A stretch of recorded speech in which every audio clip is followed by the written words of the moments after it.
everybody out there in wrestling land. Welcome to another edition of Ring Respect Radio right here on the Video Bros Network. My name is Bobby Munson, and I'm joined, as always, by the man with the angelic voice. He is Papa Smokes. Papa Smokes, how you doing?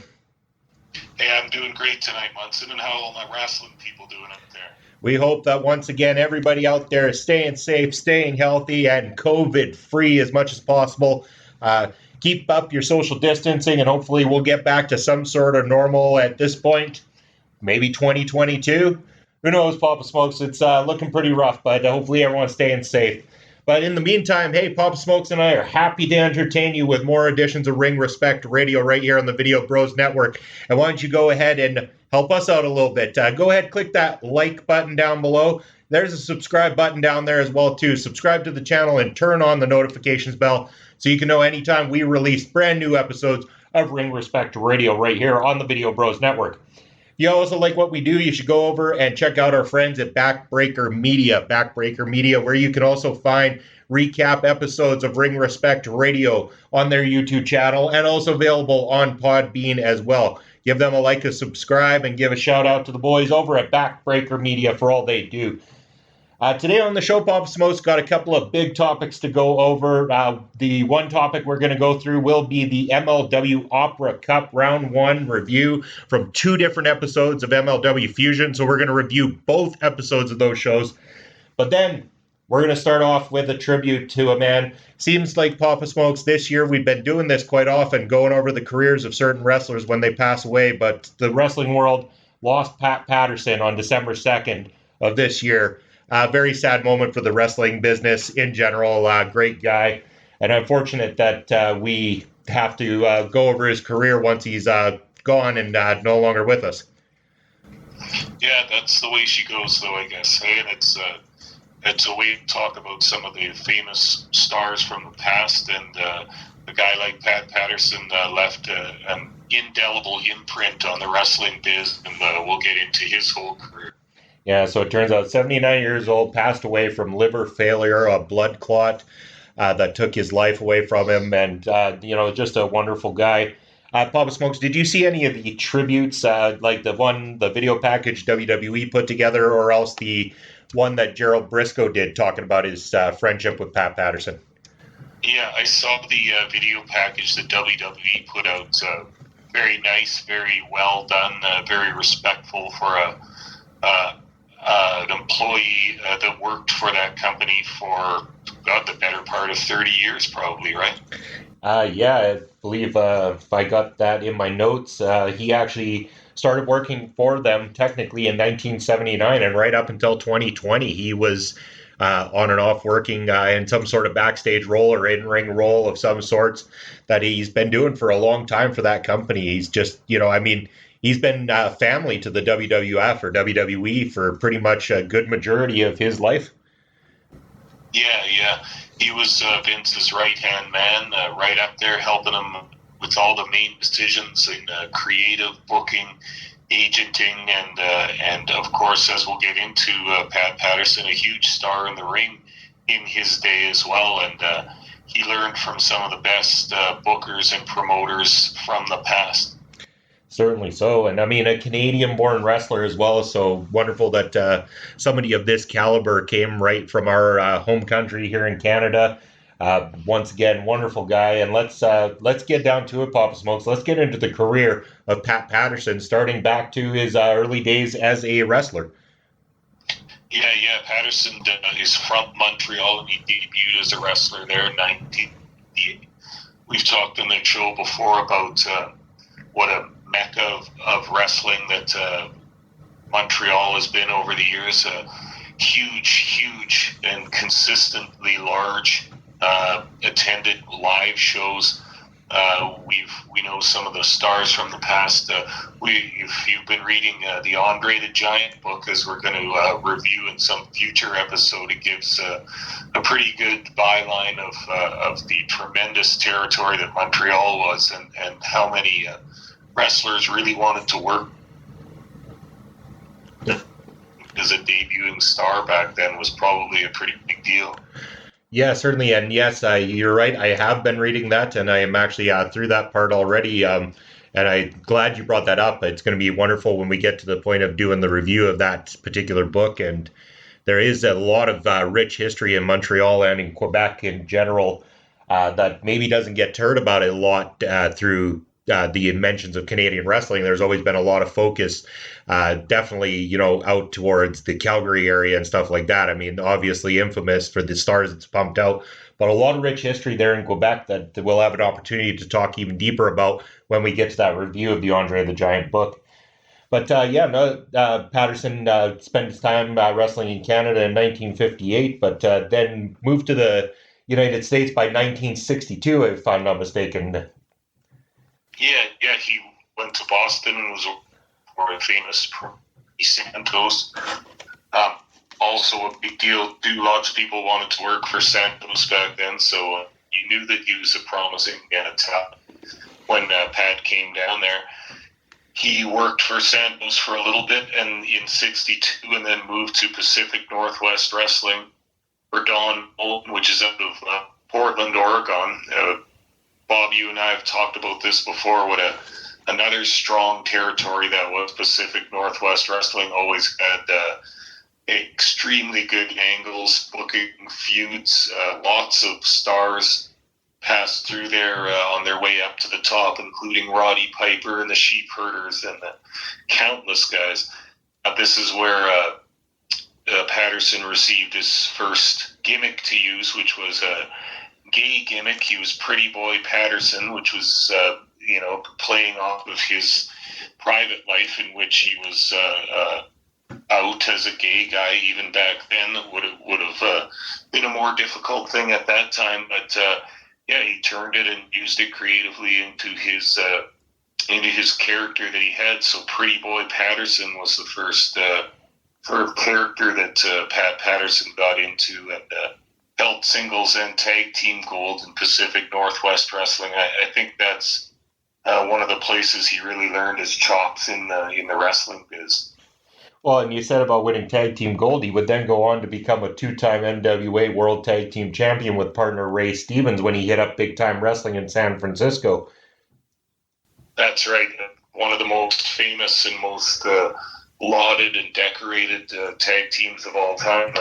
I don't think that many current fans know the work of Ray Stevens, but it's absolutely excellent. All the old time workers point to Stevens as one of the best workers in the game. Now, when I say worker, I don't mean necessarily technical wrestler or having huge spots or anything, but this was a guy that understood psychology, understood bumping and selling, understood how to get the crowd into promos and ring work, and Patterson learned a whole ton from Stevens, emulated him, listened to him, obviously, and their tag team, the Blonde Bombers, was the hottest thing going in wrestling. Down in San Francisco, they were working for Roy Shire, who is a hugely famous and influential promoter too. So this is also where I think Patterson learned a whole hell of a lot about wrestling, the business, the in-ring stuff, but the behind-scenes stuff too, including booking angles and setting up matches and that kind of thing. That's an extremely good source to learn from. Definitely. So, and from there, we start to get into, a company you've talked a lot about. He spent, first of all, Championship Wrestling from Florida, spent a year there. But then it was, this one piqued interest because of how much we've talked about them, or you brought them up quite a bit, is AWA Wrestling, where he spent time from about 78 to 83. Yeah, that's my old favorite, of course, the American Wrestling Association, but you just mentioned two promotions, the Championship Wrestling in Florida. That's with promoter Eddie Graham, and with the AWA, it's Vern. Here's two more guys that are absolute classics in the business, guys that ran vastly successful companies for a long time, guys that lived their good. Eddie Graham, we've talked about him, but he'll always be remembered for being such a great creative guy, such a great finish man. he was the guy that taught Dusty Rhodes and a number of other people how to book pro wrestling throughout the years. And then same thing for Vern Gagne, different style, but you know that Pat Patterson had his ears open listening to Eddie Graham and Vern Gagne.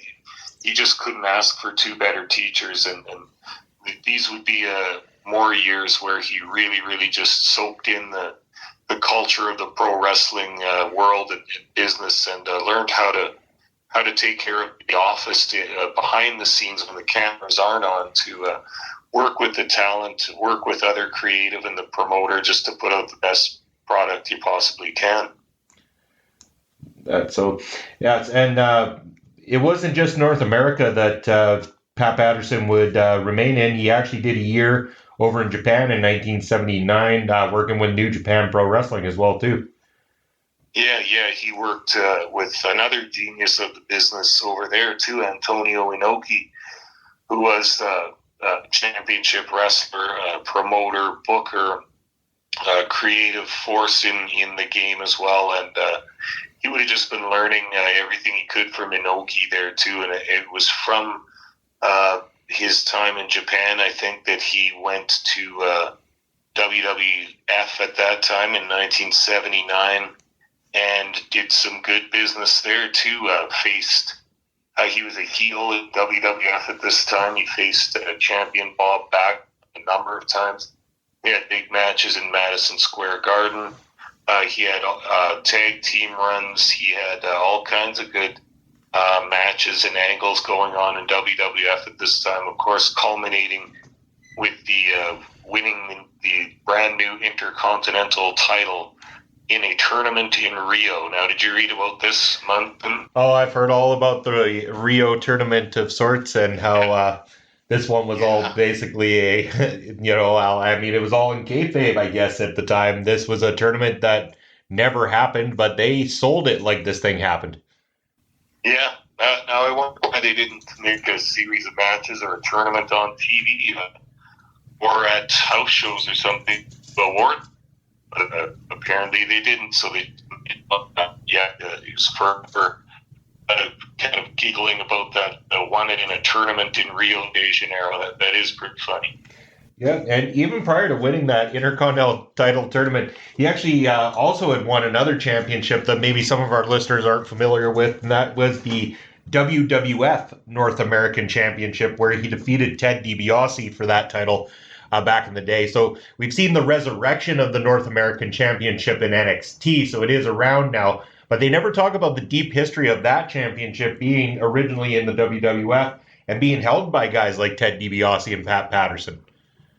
Yeah. To be honest, I don't know a whole lot about that belt either. I don't think they had it for all that long back at that time. They might have decided to go with the Intercontinental title instead of that. But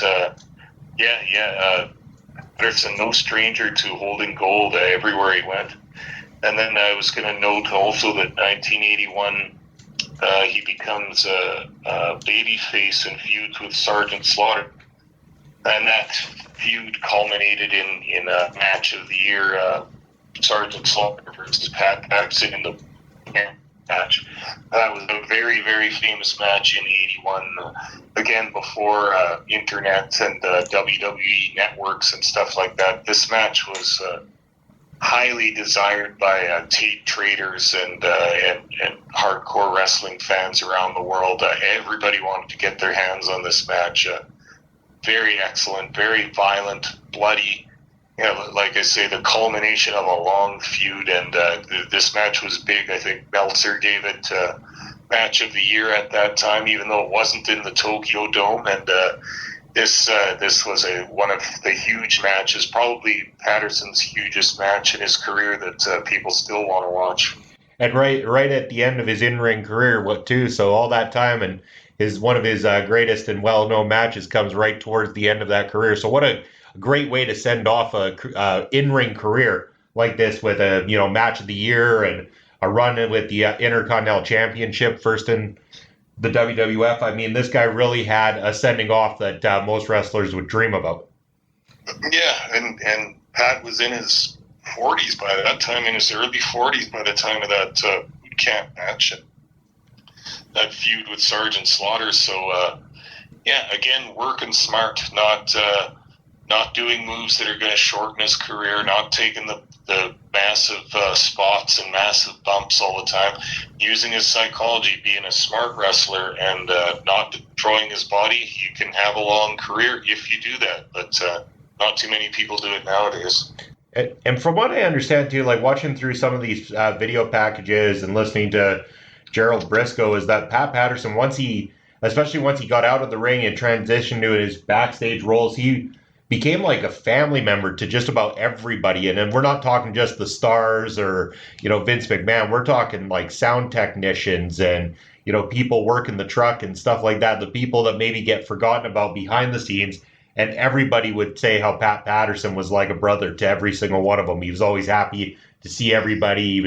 He brought good feelings to every backstage arena that he was in. Yeah, I've heard that about Pat quite a lot myself. He was a very nice guy, very friendly, would talk to anyone, and was just a good guy too. I wanted to bring up some of Pat's moments on commentary. Vince trusted him enough to put him on commentary, despite his fairly strong French-Canadian accent, but he has some big moments on commentary too. He was doing color during the 1983 match when Jimmy Snuka jumped off the cage onto Magnificent Morocco. That was a huge moment in wrestling history. No one had ever attempted such a move, jumping off the top of a cage. Now they do it in the preliminary matches and the ladies matches and the midget matches. It's not a big deal anymore, but this was the first time. So Patterson was on commentary for that. He was on commentary when Iron Sheik defeated Bob Backlund for the WWF title. He was on commentary for Hogan defeating Iron Sheik for the WWF title. This is all in '84. And he was the referee for the main event in WrestleMania 1. You remember this story, Munson? They were going to have Muhammad Ali as special referee.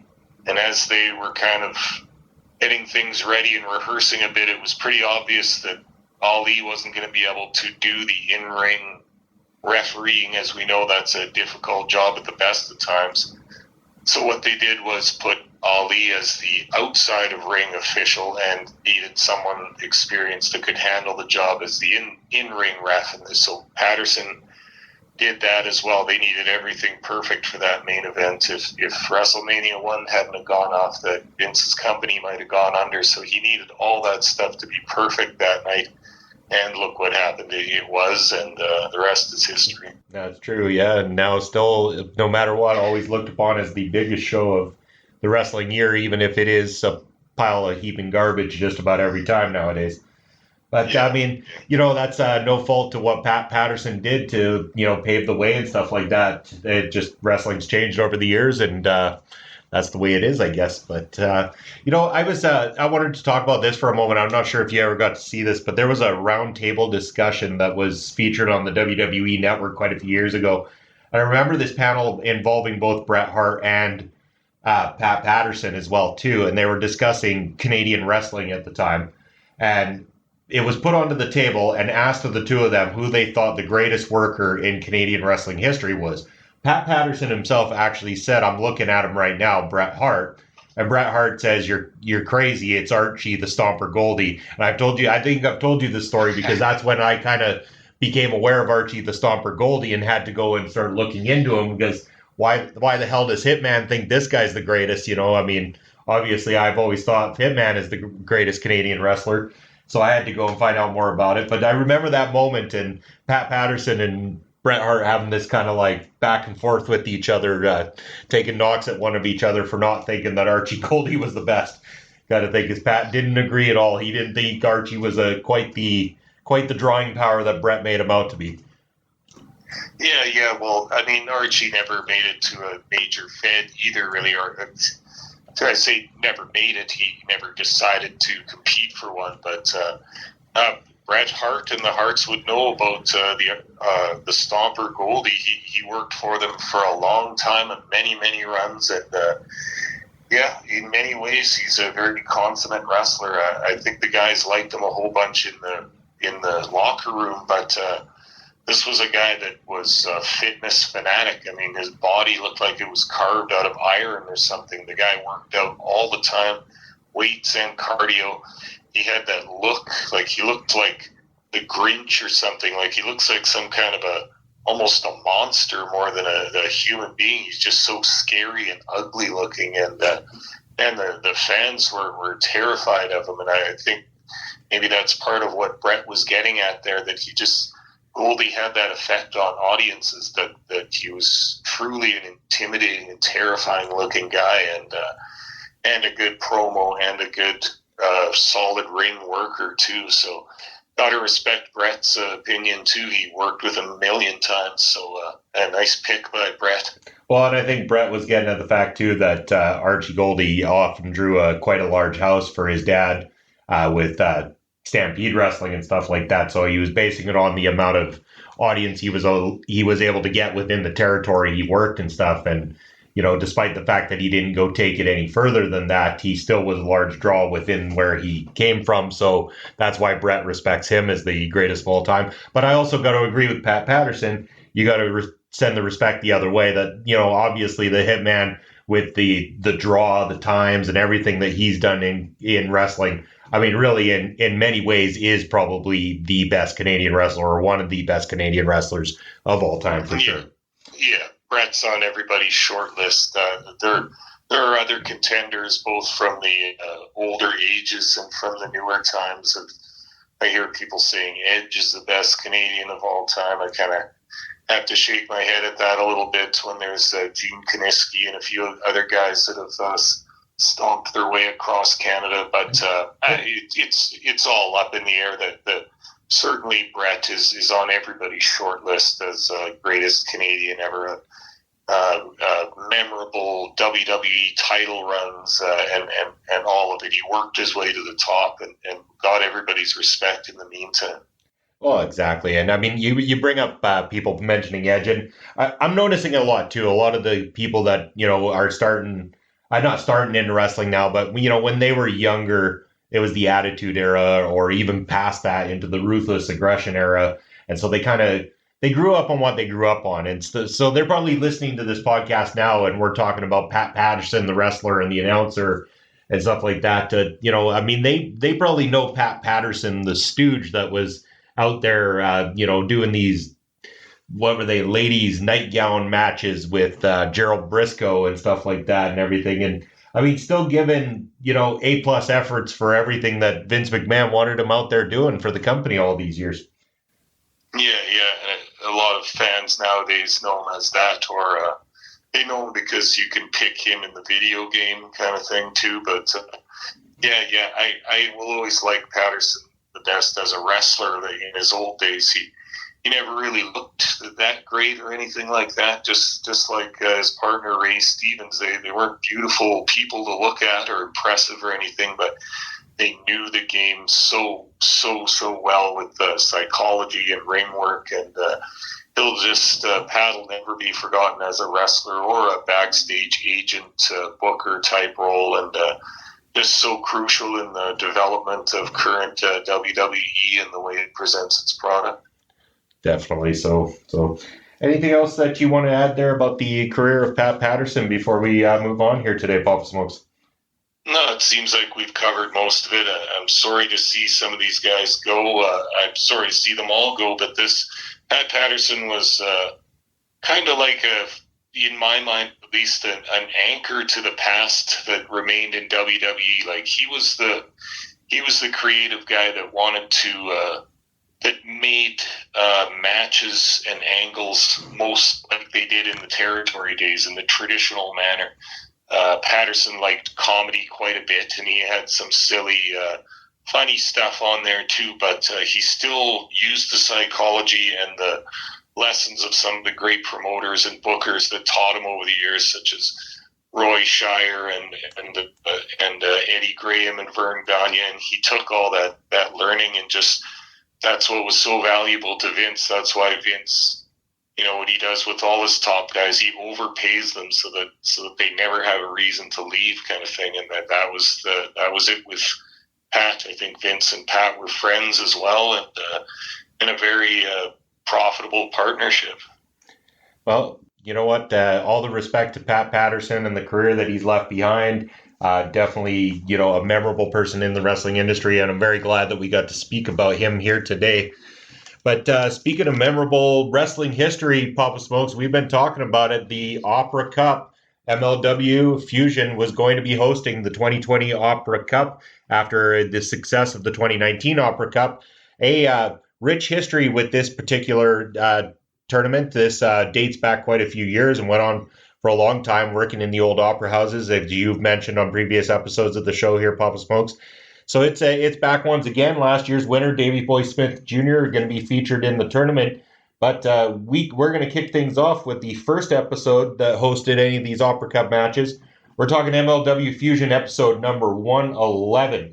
And they kicked this one off right away with an opening package recapping the brackets to the Opera Cup itself. So getting us ready for the matches and telling us that we're going to be seeing open round matches tonight of Richard Holiday versus TJP, and also Filthy Tom Lawler versus Rocky Romero, who's coming into MLW from New Japan Pro Wrestling. So New Japan Pro Wrestling sending Rocky Romero to represent them in this year's Opera Cup. So why don't you kickstart us off into the MLW Fusion episode 111 here, Papa Smokes? Okay, sounds good. We started off with a promo with Richard Holiday, who, like we said last time, I like this guy. He looks good. He's a good character. He's quite well spoken and all that. I just don't think he's had his big moment or his big match yet. And in the previous episode of this podcast, we were looking forward to this to see how he was going to do and see if he ever had his big moment. And so he's got the opening match in the Opera Cup versus TJP. Holiday had a little promo before the match. He ran into former Dynasty member Gino Medina. They had a little trash talking session with each other, so you can kind of see that there might be a program involving those two once maybe the Cup is over. But then we had this match, Richard Holiday versus TJP, and this was pretty good stuff. What did you think of this match, Munson? I really enjoyed this one. This was a good way to kick off the show. It ran a decent amount, like a good amount of time for a tournament style matchup, especially to a matchup that kicks off a program. TJP, I got familiar with him over in WWE, especially with the Cruiserweight Classic and being featured eventually on their show as the Cruiserweight Champion for a while. Was expecting maybe a lot more high flying out of him, but this was not the same TJP I thought I knew kind of thing. He came in with a lot more technical ability, giving us a lot more technical match between him and Richard Holiday. It was quite enjoyable. I really liked this. Yeah, I think that might be the difference between watching some of these guys' matches in WWE and then watching them when they come to a different promotion. Like we've talked about before, both of us like Major League Wrestling because it has a more sports-based presentation, and there's not a whole lot of large aerial spots strung together like you might see on some other wrestling shows. That's to some people's tastes as well, but in MLW the matches are laid out to look like more of a World of Sport kind of presentation. It looks like a struggle or an actual fight between two guys.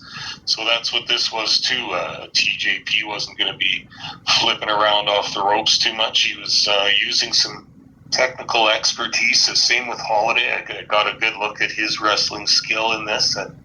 Not a bad match at all, actually. I'm impressed with Holiday's.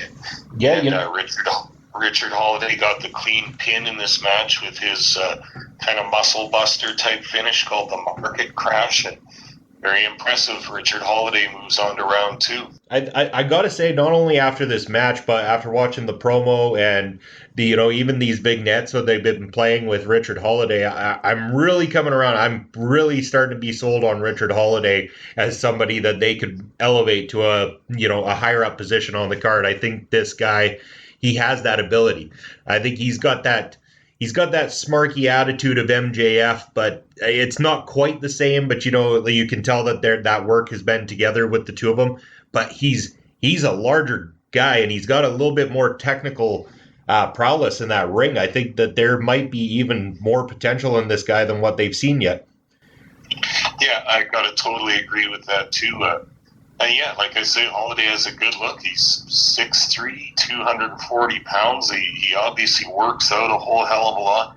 He's funny. He's well-spoken. His promo skill is good. I think if he continues upward motion, I could see this guy as being MLW heavyweight champion, having run as champ at some point. I don't think it's out of the question for the future for this guy. Not at all. And I think as long as this keeps going, you and I will keep drinking that rarefied air.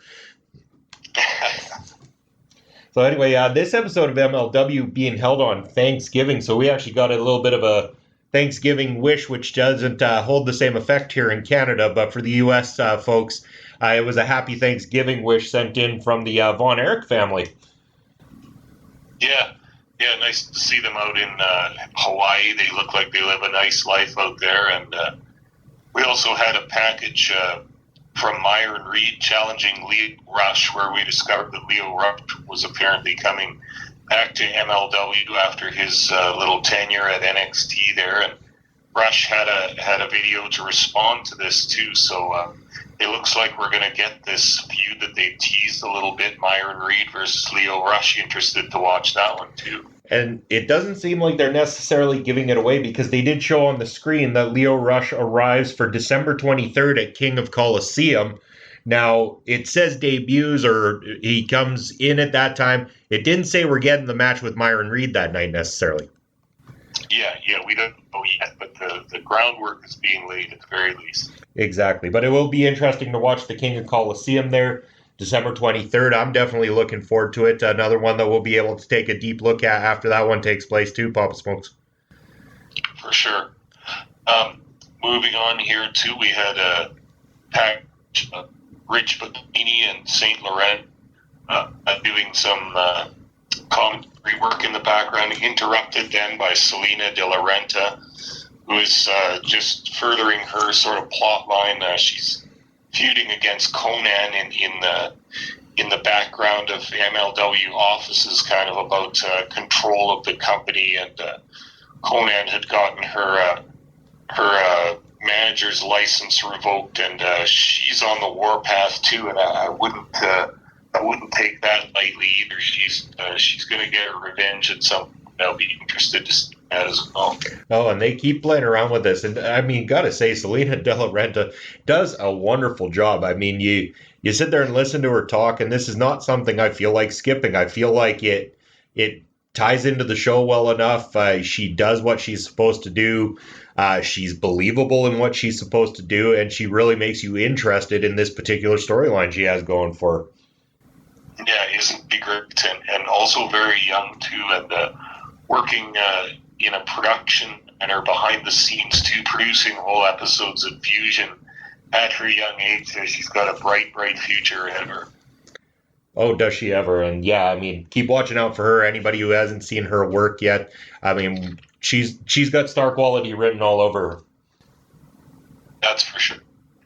Speaking of star quality, now the next match they had here, what did you think of Calvin Tankman? I was, I mean, this was great because, I mean, this is how you debut a big guy like this. You have him go in there against the guy the size of Robert Martyr that he had going up against him, and you have Tankman come in and look like a top guy. And, man, is this guy fucking agile for a 350-pound beast? I'll say, we start running the ropes and he does that leapfrog. Yeah, and then everybody popped it up. Well, and then it wasn't into that leapfrog and into like a spinning roundhouse kick or something right afterwards. They're like, man, this guy, he can move. Yeah, it's looking good for Calvin Tankman. He's got to have his first match on here. They made him look huge. They made him look strong. I had to giggle at his opponent's name, the guy named Robert Martyr. He certainly got martyred in that match, but I just like a little pun here and there, but no, very impressive debut for Calvin Tankman. Looking for big things in the future for this guy now. I wonder who they could match him up with in MLW. Well, I mean, depending on how things go, I mean, you got guys like Jacob Fatu that fit the profile perfectly for a fight with Calvin Tankman. Although, the way it seems right now, are we looking at a heel character or a babyface character with Tankman? It was kind of, it's hard to tell for sure which way he lies just yet. Yeah, perhaps they're not sure how they're going to use him yet, but At the same time, good to have. I'm sorry, just good to have a look at him for now. For sure, good to have a look at. And I mean, even so, if he becomes the one of the next big heels there too, I mean, you got boys like Alexander Hammerstone that could mix it up pretty well with a guy that size. Absolutely. So that's looking good for the future. And speaking of Hammerstone, he was in a short interview on the line about his injuries incurred at the hands of the Black Hand of Contra that we saw in the Restart episode 1. He has some neck and back injuries from taking that choke slam onto the apron, but he said he's not going to be kept down. He's coming after Contra. Joseph Samael from Contra replied to that. He doesn't seem worried about Hammerstone. We're going to have a huge clash between Hammerstone and the Dynasty against Contra, I think, here, and that's looking to be a massive feud. Contra extremely hard to take down, especially when they use their strength in numbers. Oh, certainly. And yeah, just to go over this a little bit more, I believe that the MLW guys did a recap as well too. Also mentioned that the exact injuries that were given to Hammerstone were a rib contusion, hyperflexion of the neck, and transverse myelitis. If I'm saying that correctly, anyway. I'm no doctor, so don't take my word on that. But yeah, that's what they said that he had as well. And I mean, I just want to say, how awesome is that somebody followed up with something like this in wrestling in 2020? Normally, there's people, like, I'm not even going to say it, we're recording this after the War Games happened, and we're watching people that, are definitely too small to be going into a cage match in the first damn place, going in there and taking bumps and hits with sledgehammers and stuff like that and popping up 30 seconds later. Here's a guy the size of Alexander Hammerstone who gets his ass handed to him, and they're keeping him off television the next week other than a phone conversation to give an update on his injuries, selling the injuries that he was given on the wrestling program. Why is this such a hard concept for people in wrestling these days? Yeah, I don't know, especially when you see it on a program like this, and it resonates with me and the fans, I think, in general, that it gives it that look of realism too. And I mean, for all we know, it could be real, right? He took a pretty hard bump on that apron, but I mean, in this way, we don't actually know. It's a little different than saying the superstar has been carted off to the medical facilities, or what do they call it in WWE? They have they never call it a hospital. They always call it it's medical facility. I think you hit the nail on the head right there. So yeah. I don't know. This just this makes it sound good, and it's classic promoter and booker work right here. If your next episode of TV isn't going to feature someone, you can make a reason for that. You don't just have to leave them off so that the fans are thinking, oh, my favorite guy doesn't have a match this week.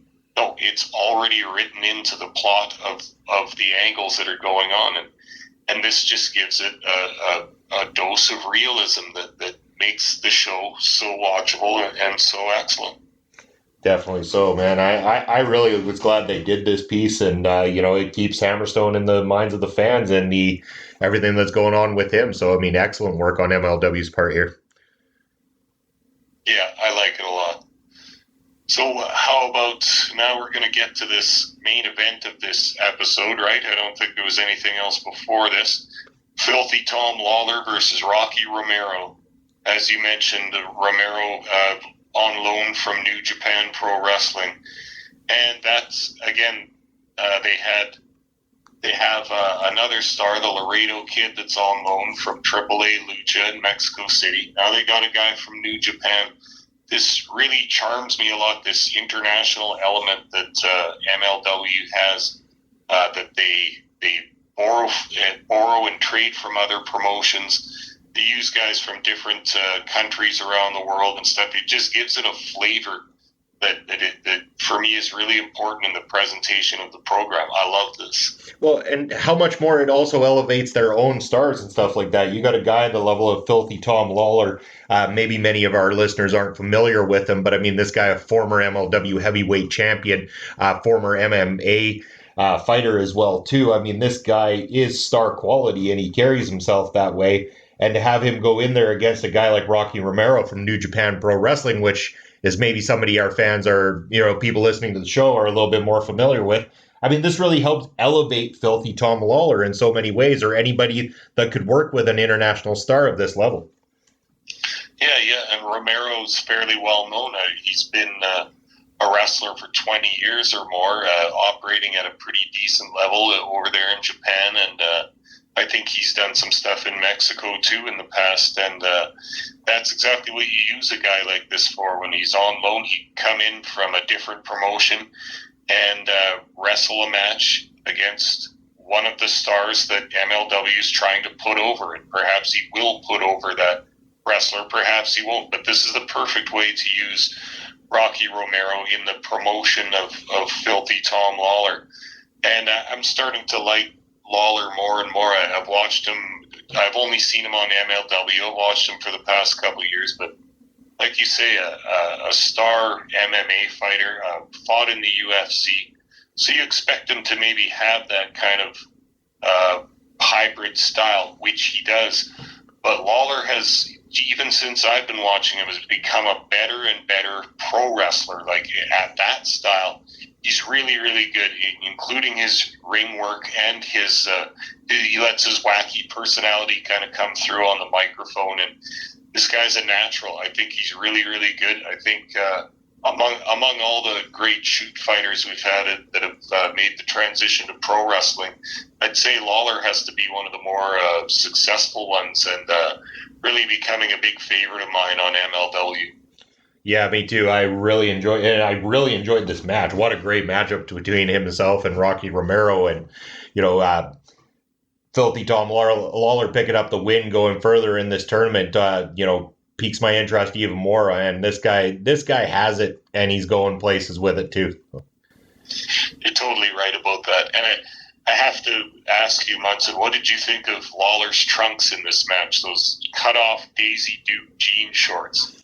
I mean, this could honestly be one of the worst looking things, because in some wrestling companies, they would make this a joke. It would be laughable.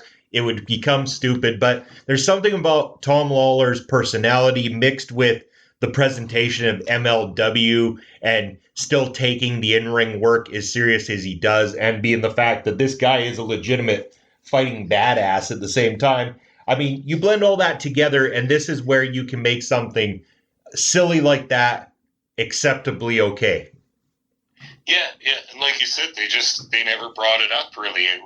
That's just Tom. That's the kind of guy he is. Like I say, he's got kind of a wacky and fun-loving personality. He likes to he just likes to flex his weirdness kind of on TV, and it works like that without making that an obvious part of his gimmick or presentation. I just like that they throw things like that in.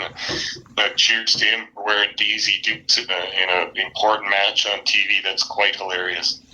Yeah, so that means Tom Lawler moving on. That means that he will then fight the winner of the match coming up between ACH and Laredo Kid, which we'll get into here soon. And it means that Richard Holiday will end up taking on the winner of Loki and Davey Boy Smith Jr., which we'll also get into here soon. So that wraps up that episode of MLW Fusion, which then brings us into the most recent one that took place just prior to us recording here tonight. MLW Fusion episode number 112. So let's kick it right off. Let's get into this one, Pop Smokes. Okay, sounds good to me. They did a couple promo packages about the main event of this show coming up tonight, and also stated that they'll introduce the Black Hand of Contra, this character that we saw in the first episode. So right on to the first match. We got another first round match here, and that is Laredo Kid versus ACH. We've both been looking forward to this one. I've only seen limited action from either of these guys, but you can easily see what their styles are. Laredo Kid, a luchador, a high flyer, an aerial artist. ACH, good grappler, very strong, good striking style, and as they said, hasn't been wrestling for most of the year, so you knew this guy was going to be excited to get back into the business and get back into having a match, and he's got the Laredo Kid in the Opera Cup tonight.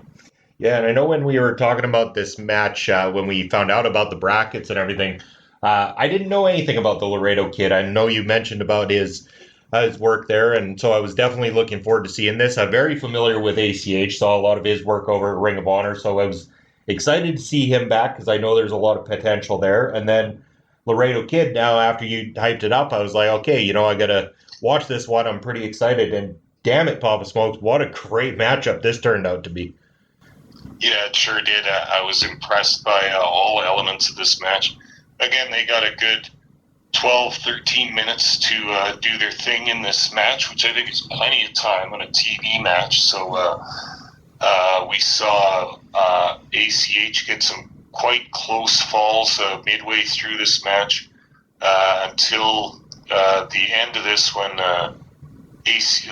the Laredo Kid got on the top rope. ACH gave him a kick in the head, a brain buster, and then got the pinfall. So in this match, we see ACH advance, and that was quite a good match for free on TV. What did you think of this one? Oh, I loved it, Papa Smokes. I thought it was great. It was exactly what I expected from ACH, and I'm sold on the Laredo Kid after you mentioned about his work, and I watched him here. I want to see more from Laredo Kid. I know it won't be in the Opera Cup, obviously, but I'm interested in going and looking at some of this guy's matches and investing more of my time into following a bit more of what he does, because there is a lot to enjoy about his work in the ring. He gave a good, solid 14-minute match here with ACH, and then ACH after winning. How about that promo after? I mean, you couldn't talk about a more passionate promo about what he's ready to do in this tournament.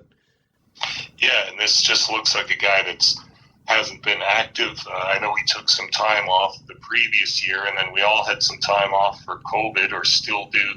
So that, again, this is a guy that's chomping at the bit to get back into the business that he loves.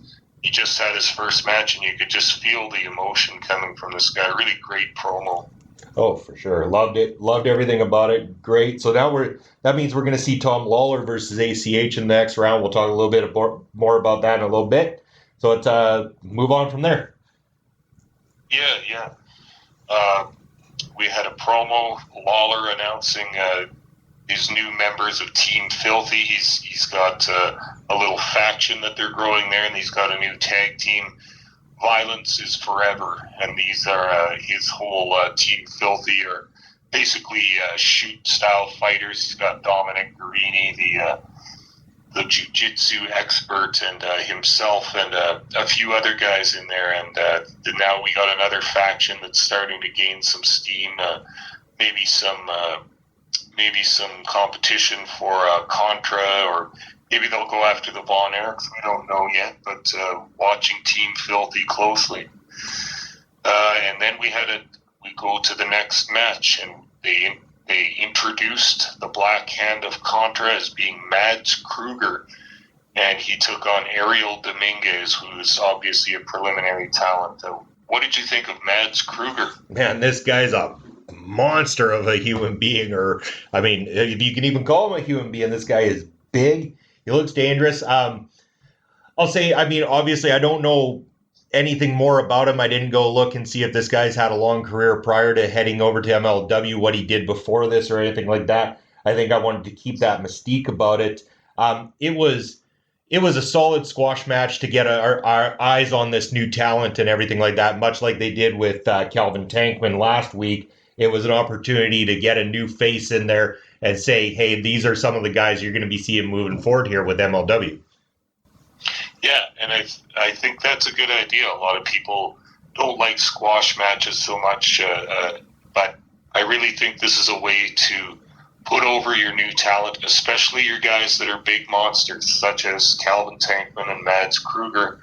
You don't need these guys looking weak on TV. You don't give them an opponent who is a name or another roster member. You know what I mean? You give them a preliminary talent which will put up a little bit of a fight, but really it's just to showcase the size and skill and viciousness of your star that you're putting over. This was another example of that. Mads Kruger over Ariel Dominguez. Very quick match. Some masked members of Contra came out and put Dominguez in a body bag afterwards and carried him out. Very intimidating, very scary for his future opponents. And I thought they made Mads Kruger look like an unstoppable giant, which is, I think, what they were trying to do. Yeah, and I mean, I got feeling of like when they debut guys like, big guys in wrestling and stuff like that, when you saw the debut of guys like Giant Gonzalez in the past, or more modernly Braun Strowman for some people, is they come in looking intimidating and stuff, but hopefully they can continue to do something with it. I mean, Mads Kruger cannot be exposed in any way. Like you say, this squash match with a smaller guy to put him over is exactly what you need to do to make him look great. I mean, you can't have him go in there with a star like Davey Boy Smith Jr. or something right away and have Davey go over this guy, because, I mean, you're not going to have a star like Davey put this guy over right away like that. I mean, it ruins everything. You got to have these guys going in there and showing their dominance over these other guys and stuff like that, so that there's fear struck into people moving forward from them. Yeah. I agree 100%, and I also agree with MLW booking the traditional way, doing it the smart way, doing it the way that's proven that we know draws heat from the fans. And I already can't wait to see more from Mads Kruger, big giant of a man, and good God, who's going to take him down? But Alexander Hammerstone is probably first in line to get a shot at Kruger, and there's a guy that might probably handle the job too. That this is going to be good stuff. Yeah, and again, like that's what you got to do. You got to build up Mads Kruger so that it's even more meaningful if a guy like Hammerstone gets in there with him and is able to overcome the beast that is Mads Kruger, and it really only then elevates a guy the level of Alexander Hammerstone even further, while still not hurting a guy the level of Mads Kruger in the same time. Yeah. Doing it right. This is going to be good. So I guess now Contra has Joseph Samael, Simon Gotch, Jacob Fatu, Ikiro Kwan, and now Mads Kruger. The 5 guys in that faction, man, they're going to be tough. They're going to be running roughshod over MLW until somebody takes it to them, and this is going to be good. We'll get a lot of good matches out of it. Oh, we will, certainly. So, moving on from there, they did a couple of video packages recapping the 2019 Opera Cup, especially focusing on leading up to the main event of the night, which is a round 1 match that occurred in the 2019 Opera Cup, Davey Boy Smith and Loki. That recapping last year when Davey Boy Smith Jr. managed to defeat Loki in that opening round and inevitably going on to win the cup. So nice video package there. And then from there, it was another promo from our boy Richard Holiday. Yeah, Holiday. They're using him well. I think that it probably is his strength is on the mic. He's like you said, a smarmy college boy, rich boy kind of thing. He's always got his dad / lawyer, and that's funny. And he's just a smarmy prick, basically. And I think using him, he's got his dynastic coffee and his coffee mugs for sale. And he's running around with the Caribbean Championship, which I don't think he even won. And he's a good comical heel character, and I can't wait to see what they do with him. Looking forward to it. So from there, I believe, was there anything else I missed before we get to the main event here? No, I don't think so. I think it's main event time. All right, main event time. The last of the first round matches. We got Davey Boy Smith Jr. and Loki. So let's get us into this one, Pop Smokes. Yeah. This we enjoyed this match last year, and then we got him again in the first round this year.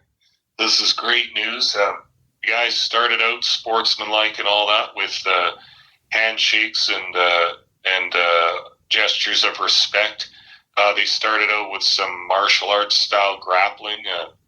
We all know Loki is a shooter type guy, and he knows lots of real grappling, as well as Davey Boy Smith trains with fighters and wrestlers all over the world, so he's got all kinds of skill. This was a nice sporting grappling match for a long time. For the first 5-6 minutes of this match, we saw chain wrestling, catch can grappling, and then it didn't start to get nasty until mid-match, and then we started seeing some punches to the face, some low kicks, and other kinds of maneuvers that maybe ride the edge of the rule book a little bit, but this really picked up. It was a very nicely laid out match with the scientific wrestling at the beginning, and then getting into a more of a brawling scenario halfway through.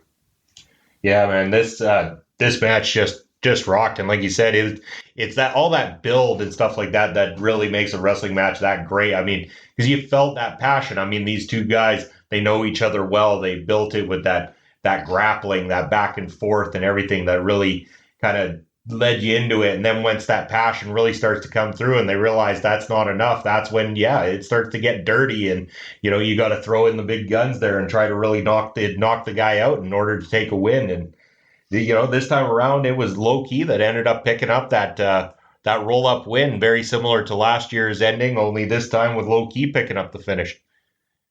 Yeah, and this was a fairly long match too, so you knew that the guys had a lot of stuff that they wanted to get done in this match. Loki had been riding on the larger Smith's back with a choke, and Smith rolled into it and tried to roll up Loki. He reversed it, and there was a pinfall. Another nice clean win. Nobody having to have run-ins or foreign objects or anything like that. They're going to keep this Opera Cup fairly sporting style, I think, and I appreciate that. Why not have some matches where people get clean pinfalls and clear wins over each other? It's not really going to factor into future angles or anything. I think this will be a self-contained tournament. You either win it or you don't, so taking a loss in this isn't so bad for anybody, I don't think. But you notice Davey Boy Smith Jr. has lost his last 2 matches on MLW.